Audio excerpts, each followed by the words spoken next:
Ladies and gentlemen, earlier on my show, America Talks Live, seen every day, Monday through Friday at noon Eastern here on Newsmax TV. I hope you'll tune in. I had the pleasure of speaking to someone who you're going to love. If you love baseball and you love politics, sit back and watch. Let me say hello, and I've been waiting a long time to do this, to Curt Schilling. As I mentioned, a new show, Whatever It Takes, on the Breitbart News Network. Curt, congratulations with that, sir. Thank you. How you doing? I'm doing well. I've been a fan of yours for a long time, and I got to tell you, notwithstanding the bloody sock and the whole thing, I've never been a bigger fan of yours than when you speak your mind, tweeted out what you tweeted out, retweeted what you retweeted, and got in trouble and stood up to the trouble you got into. You were and have been at ESPN, I believe, a victim of, as I just said before we got you, the horrific double standard that exists in media and in this country. Well, it's hard for me to talk about that in the context of being a victim, because I kind of made my own bed from a certain perspective. But at the end of the day, it's the world we live in now. I mean, you've seen that. You saw it with Tim Tebow and Colin Kaepernick. You've seen it with the media in the presidential race. If you're a liberal, if you espouse liberal viewpoints, then everybody wants to hear you in the media. If you don't, then you're a racist, a bigot, whatever, transphobe, homophobic. I don't know. You're a deplorable, Curt. You're in the basket full of deplorables. Look at Joe Biden. Look at Joe Biden. He wants to take Donald Trump out and have a fight with him. And everybody on the left thinks, oh, that's so great. That's why people love Joe Biden. If Trump said it, he'd be, they'll be locking him up. Well, the same creep Joe Biden who puts his hands on everybody and is like feeling touchy, grossly uncomfortable guy, So I take it for what it's worth. All right, so let me ask you this as we move along here. You've come under fire also from some Jewish groups. Now, I'm Jewish, and I saw the interview you did with Jake Tapper, and all you said to him is what people say to me all the time, and Curt, what I say to my Jewish friends all the time. How the heck could you, as a Jew, support Hillary Clinton and the Democratic Party? And you would have thought you were praising Hitler. They're all after you now. Well, why? I don't say Jew. Saying Jew makes me feel uncomfortable. I asked Jake Tapper, as a man of Jewish faith, why he clearly made it clear to me that he doesn't vote in the presidential elections, which I didn't know. But I always have found, I have a neighbor who lives right down the street who's a brilliantly smart guy, and I ask often. I talk to him a lot about the history of the Jewish state and the history of the plight of the Jewish people, and I like to understand why things happen. So instead of relying on the media, which is clearly askew and in the tank for liberal ideas and liberal narratives, I felt like asking someone of the Jewish faith why they vote, why they have voted considerably more Democrat, and it's been forever. I didn't realize it was as huge of a lean as it was, number one, and how long it's been that Jewish people of Jewish faith, because the Democratic Party is, this is the party that founded the KKK. They are anti-Israel. This administration, the only reason I feel like they've done anything with Israel is because there were agreements in place before Obama got in, because I don't think he would have carried out any of that had he not already been kind of handcuffed to it. But this party has been anti-Israel. They call it ISIL, the Levant of ISIL. The L in ISIL is Levant, includes Israel, which is why they say it. I think it's a slight at Israel to begin with. Israel doesn't harbor terrorism. Israel harbors people who are trying to survive on a stretch of land smaller than New Jersey. Yep. Against the entire Middle East. Yep. And you go back all the way to Bill Clinton. He tried to give away half of Israel to Yasser Arafat, the biggest killer of Jews since Hitler. Only Arafat wouldn't take it. Yeah, no, it's embarrassing. It's so you were Curt. So I mean, you don't get this though, do you? I mean, you didn't say anything wrong to Tapper. I don't think you did. No, and here's the thing. Anytime you start to become something in the media that you're not, you realize the narrative is getting skewed. I'm starting to understand and feel a little bit of what it might be like to run for political office.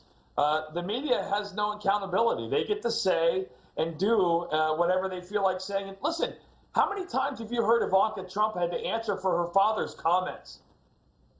And on the other side of the coin, how many times have you heard Chelsea Clinton been asked about her father being a rapist or a sexual assault? Never, never, never, never, never, never. Because that's not how the game works for them. Yeah, well, you know a lot about games, and you're in a new one now. But let's talk about running for political office. And I heard you say that it's going to be up to your family. You're going to sit down and talk to them. When will you make that decision? When will the talks begin? And when will you say, okay, in my own mind, I now know, whether you tell us or not at that point, whether or not you'll go after Elizabeth Warren's seat in the U.S. Senate? Well, unlike a lot of the fraudulent men in this country, in this world, the spineless ones, I'm married to a woman I actually care about, whose opinion matters to me, and to a family I want to be on board. So I'm going to let my family help me make that decision. None of these decisions like this should be up to one person, because the liberal media has made it very clear to me that conservative families are fair game for people that run for office. And so were I to run for office, I think it would be naive for me to think that I could go in and do so and my family and my wife wouldn't be affected. But at the end of the day, it will be a family decision. We will have that discussion, because it will take, I don't know what the word is, maybe thicker skin on behalf of my family because of the things that might happen.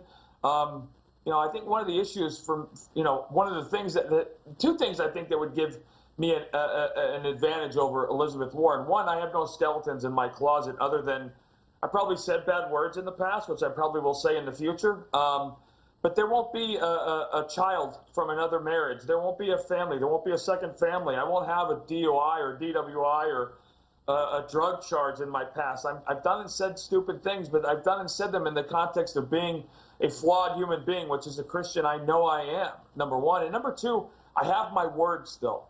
My word still means something and matters to me, and it has value, which I don't think a lot of politicians that I can think of do. Trey Gowdy, maybe, but not many of them can I look into and listen to and say, okay, I buy that. I'm tired of it. And so, that would be, listen, I've already been, I guess, famous. I was part of 3 world champions. I've got the notoriety and the fame that comes with all of those things. I'm not after any of that anymore. I don't want that. What I want to do is I want to be in a country and live in a country and raise my family in a country that believes in something and that stands for something. And that's not happening. Right now, we're going the other way. The farther away we've gotten from God and the farther away we've gotten from the family values. I used to eat dinner with my family every single night. Not because I wanted to, but because that was the rule and the reason. That's why our families were so close. Now you have one-parent families. You have latchkey kids who are being raised by a public school system that sucks and by a television. And that's I think one of the reasons why we are where we are. Yeah, no, I could not agree with you more. And the left and the Hillary presidency will just perpetuate all of those things. Let me ask you, I don't want to let you get away without asking you, this is kind of a novel World Series when you have 2 teams, one that hasn't won since '48 and one that hasn't won since 1908. A game apiece. The Cubs had the edge coming in. People said after Game 1, a lot of people said, oh, well, now it's the Indians. What do you think we're going to see in the remaining 5 games? I think we're going to see the fans do the same exact thing after every one. It's the first World Series in my lifetime that I don't really that I'm not rooting for a specific team.